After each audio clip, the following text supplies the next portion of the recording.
अब बात करते हैं उत्तर प्रदेश की। यूपी में कन्वर्जन का इंटरनेशनल रैकेट चलाने वाले जमालुद्दीन उर्फ छांगुर बाबा के महलनुमा घर पर आज बुलडोजर चल गया। जमालुद्दीन यूपी एटीएस की गिरफ्त में है और अब एक एक करके उसकी अवैध संपत्तियों की परतें भी खुल रही हैं। अब जमालुद्दीन के फाइनेंशियल ट्रांजैक्शंस की जांच एनफोर्समेंट डायरेक्टरेट करेगी। आज ईडी ने यूपी पुलिस से एफआईआर की कॉपी ले ली है। अब तक इन्वेस्टिगेशन में यह सामने आया कि जमालुद्दीन को कन्वर्जन के लिए इस्लामिक मुल्कों से 100 करोड़ रुपए का फंड मिला था। छांगुर बाबा के चेलों के 40 से ज्यादा बैंक अकाउंट्स में यह पैसा 300-400 ट्रांजैक्शन में ट्रांसफर किया गया था। यह पैसा कहां से आया, इसका सोर्स क्या था? मनी लॉन्ड्रिंग एक्ट के तहत अब ईडी इसकी जांच करेगी।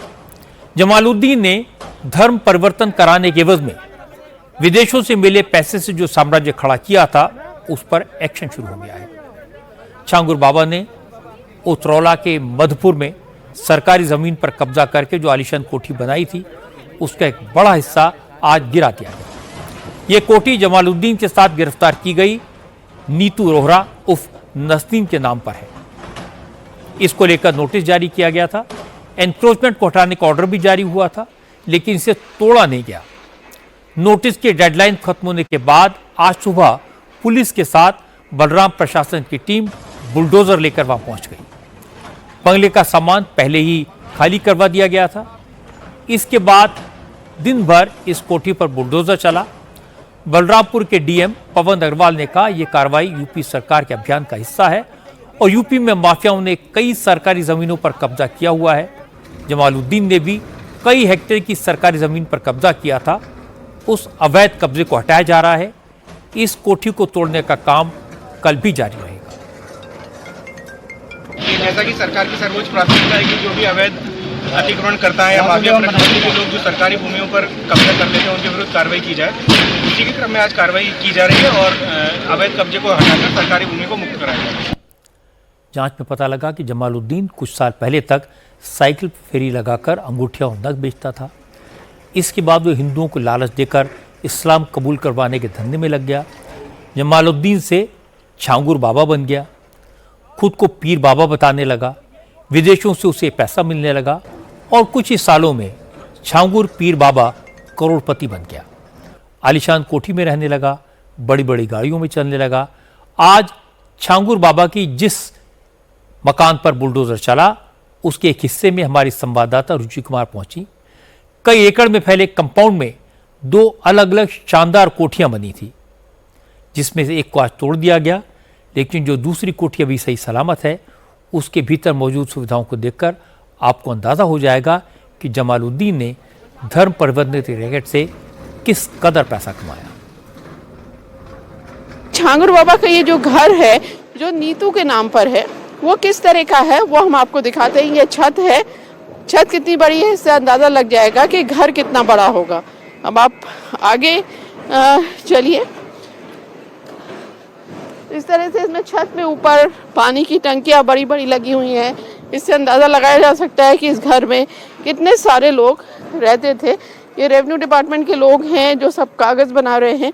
ये जो अभियान चल रहा है, ये सोलर पैनल लगा है जिससे बिजली यहाँ बनाई जाती थी। इनका साइज़ देख के भी पता चल सकता है कि यहाँ पर इस बंगले में कितनी बिजली इस्तेमाल होती थी। बहुत सारी बैटरीज उन्हीं सोलर पैनल की है। ये आलीशान लॉबी है। अब कस्बे में इस तरह का घर होना मुश्किल है। ये जो सामने कमरा है, ये बेडरूम है। ये छांगुर बाबा का बेडरूम था और इसका फर्नीचर, हालांकि क्योंकि पुलिस ने पूरे घर की तलाशी ली है तो काफ़ी सामान यहाँ से हट गया है, लेकिन काफ़ी बड़ा घर ये कमरा है। ये बेडरूम है छांगुर बाबा का। यहाँ पर ड्रेसिंग रूम भी है वॉशरूम के साथ साथ। और इसी तरह से इस फ्लोर में 3 बेडरूम्स और हैं। एक ये सामने, एक उसके बगल में, एक उसके बगल में। इतना बड़ा किचन कम ही घरों में होता है। आप अंदर आएंगे तो पूरा सब इंतज़ाम इस किचन में है। ये फर्स्ट फ्लोर की बालकनी है एक, और यहाँ से बुलडोज़र एक्शन ज़्यादा साफ दिखाई दे रहा है। 1, 2, 3, 4, 5 बुलडोज़र यहाँ पे लगे हुए हैं, लगातार काम कर रहे हैं। एक बुलडोजर पीछे खड़ा है। ये ग्राउंड फ्लोर का घर है जिसके सामने ये खुला हुआ है। सामने ये बड़ा आलीशान घर था जो फिलहाल जिसको गिराया जा रहा है। कहा जा रहा है कि सरकारी ज़मीन पर ये पूरा कंस्ट्रक्शन हुआ है और इस ग्राउंड फ्लोर पे भी बहुत सारे कमरे आपको यहाँ दिखाई देंगे। एक कमरा ये है, इसके अंदर ये पैसेज है। उसके बाद ये एक कमरा है, ये एक बेडरूम है, ये यहाँ पर किचन है। यहाँ बहुत कुत्ता भी एक यहाँ पे बंधा हुआ है जो छांगुर बाबा का बताया जा रहा है। जमालुद्दीन की हवेली उसकी करीबी नीतू रोहरा के नाम पर है। नीतू रोहरा और उसका परिवार जमालुद्दीन के सबसे खास लोगों में है। आज इस परिवार के बारे में भी कुछ जानकारी मिली। असल में नीतू रोहरा, उसके पति नवीन घनश्याम रोहरा और बेटी, इन तीनों का धर्म परिवर्तन 2015 में दुबई में कराया गया। नवीन घनश्याम रोहरा और नीतू रोहरा सिंधी परिवार से हैं। जमालुद्दीन ने इनका ब्रेन वॉश करके उन्हें इस्लाम में कन्वर्ट किया। कन्वर्जन के बाद इन लोगों ने एक एफिडेविट बनवाया जिसमें इस कोठी का जिक्र है। 2021 के इस एफिडेविट में तीनों ने इस बात की घोषणा की है कि उन्होंने अपनी मर्जी से इस्लाम स्वीकार किया। इसमें यह भी लिखा कि मधुपुर में वो एक फार्म हाउस बनवा रहे हैं और कुछ दिन बाद ये तीनों जमालुद्दीन के साथ इसी फार्म हाउस में रहेंगे।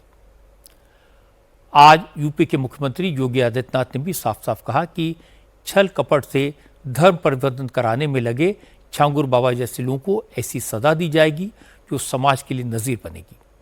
योगी ने ट्विटर पर लिखा कि जमालुद्दीन की गतिविधियां राष्ट्र विरोधी हैं।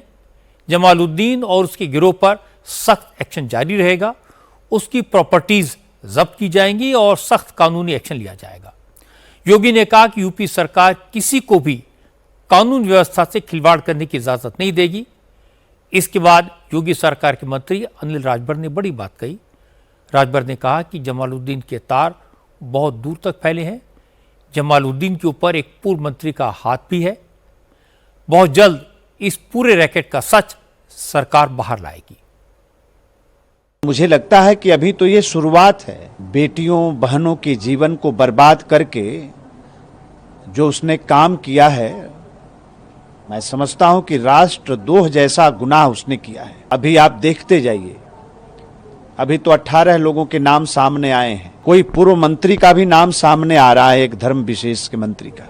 और भी पता नहीं कितने लोग शामिल इसमें होंगे। अभी भी पता नहीं कितनी संपत्ति का पता लगना है। 40 देशों का नेटवर्क, और जिस तरह से देश के खिलाफ ये घिनौनी साजिश देश की सीमा के बाहर से हो रही है, उसका भी एक उदाहरण है। ये सरकार ने पहले कहा कि हम सख्त कार्रवाई करेंगे, कार्रवाई हो रही है। योगी आदित्यनाथ की बात सही है कि जमालुद्दीन की गतिविधियां देश के दुश्मनों जैसी हैं। ऐसे लोगों पर सख्त एक्शन होना ही चाहिए। जमालुद्दीन पकड़ा गया, उसकी फंडिंग की जांच हो रही है, उसके मकान पर बुलडोजर चल गया, यह सब ठीक है। सवाल यह है कि जब बाबा जमालुद्दीन सरकारी जमीन पर कब्जा कर रहा था तो पुलिस कहां थी? जब उसकी आलीशान कोठी बन रही थी, गैर कानूनी जमीन पर बन रही थी, तो लोकल प्रशासन कहां था? और दूसरी बात है कि जमालुद्दीन इतना बड़ा रैकेट अपने दम पर तो चला नहीं सकता। इस्लामिक देशों से 100 करोड़ की फंडिंग लाना अकेले उसकी बात तो हो नहीं सकती। इसलिए उसके पीछे कौन है, वो किसकी शह पर काम कर रहा था, यह भी सामने आना चाहिए।